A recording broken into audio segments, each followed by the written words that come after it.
O'chiring toza ichimlik suvini. Uyalmaysizmi isrof qilgani? Ha, sepgan suvingiz bari parlanib uchib ketyapti qo'shni.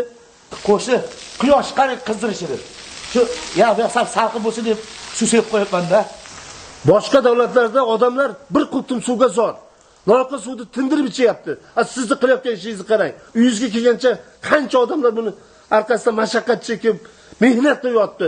Siz esa buni isrof qilyapsiz. Uyaling qo'shni, qolaversa bu suv kelajak avlodimizga ham yetish kerak. O'chiring qo'shni. Uyalmaysizmi? Menga aql bo'lmang, yo'lingizga qolmang, boring, hozir sizga sepib qo'raman. O'chiring, boring deb men o'zim bilaman. Xohlasam sepaman, xohlasam mana shu toza ichimlik suvni arqoq qizaman.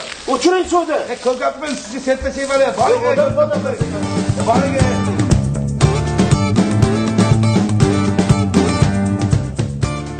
Voy, o'rtoq, kattagina basseyn bor ekan, mazaqcha olsang kerak. Ha, dadam bugun berdilar. Maza qilar ekanmiz-da. Hozir dadamga aytaman, suv to'ldirib beradilar.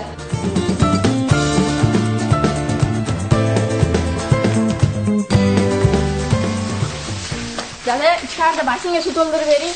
O'rtoqlar bilan cho'milmoqchi biz. Xo'p, hozir buni daraxtlarni sug'orib qo'y, mana archa bilan o'riklarni sug'orib qo'y, kir to'ldirib beraman. Xo'pmi? Kiraver, hozir kiraman, o'qiyman.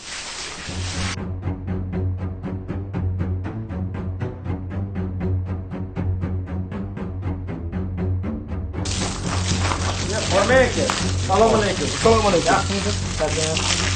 Sirdaryo viloyat qurilish nazorati inspeksiyasi ichimlik suv nazorati bo'limidanman. Sirdaryo suv ta'minoti aksiyadorlik jamiyatidan shu hududga biriktirilgan xodimlarmiz. Hududda ichimlik suvidan foydalanish qoidalari bo'yicha nazorat tatbiq qilyapmiz. Hozir foydalanib turgan ichimlik suvmi?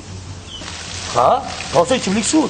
Hurmatli iste'molchi, Vazirlar Mahkamasining 194-sonli qarorida belgilab qo'yapti. Ya'ni 96-bandida ichimlik suvidan belgilanmagan vaqtlarda dov daraxtlarni sug'orish, tomorqalarga suv sepish qat'iyan taqiqlab qo'yilgan. Ha, endi pulni to'lab qo'ygandan keyin ishlatamiz-da. Bu daraxtlar qurib ketyapti.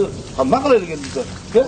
Hurmatli iste'molchi, to'lovni amalga oshirgan bo'lsangiz, siz o'zingizni maishiy hayot kechirish uchun, ya'ni iste'mol qilish, ovqat qilish, kir yuvish, ichish uchun ichimlik suvga to'lov amalga oshiryapti. Qachonki belgilangan grafik asosida tasdiqlab berilsa, o'shandagina dov daraxtlarga suv sepishingiz, tomorqa hududlariga suv sepish sug'orishingiz mumkin. Hurmatli iste'molchi, hozir sizga O'zbekiston Respublikasi Ma'muriy javobgarlik to'g'risida kodeksining 163-moddasi, ya'ni vodoprovoddan foydalanish qoidalarini buzish bilan ma'muriy jarima rasmiylashtiraman. Ba'ziy hisoblash miqdorini 10 barobar miqdorda ma'muriy jarima rasmiylashtiraman. Uzr, ukajon, men buni bilmabman. Ming bora uzr. Agarda qo'llanilgan ma'muriy huquqlarga bo'yicha e'tiroz bildiradigan bo'lsang, 10 ish kunida yuqori turuvchi organlarga murojaat qilishni haqli.